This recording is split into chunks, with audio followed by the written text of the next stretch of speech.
বাবা, একটা গ্রামের মেয়ে একটা শহরের মেয়ে, এর মধ্যে যাকে তোমার পছন্দ সেই বাড়ির বউ হবে। হ্যালো, আমার নাম পূর্তি। ও পুটকি। পুটকি না বাবু, পূর্তি। ও পুটকি, খুব ভালো খুব ভালো। হ্যালো, তোমার নাম কি?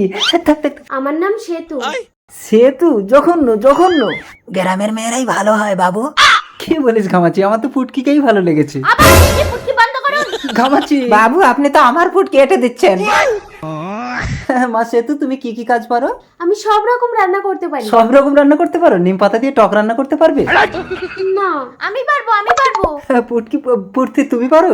আরে কি বলছো, নিম পাতা তো তেতো হয়, তুমি কি করে টক রান্না করবে? আরে তোমার বাবা তো বলেছে নিম পাতা দিয়ে টক করতে। আমি নিম পাতা তোমার বাবার হাতে ধরিয়ে দিয়ে টক রান্না করে দেবো। দেখেছিস ঘামাচি, শহরের মেয়ের কত বুদ্ধি। একেই আমার বউ করবো, আর এই সহজ সরল মেয়েটাকে আমার ছেলে বন্ধনের সাথে বিয়ে দেবো। আমাকে বিয়ে করতে তোমার কোনো আপত্তি আছে? কোনো আপত্তি নেই। শহরের মেয়েরা বয়স দেখে না, টাকা দেখে। আসলে আমি যতবারই বিয়ে করি আমার বউগুলো মরে যায়। কাছে এসো পুটকি। আবার পুটকি,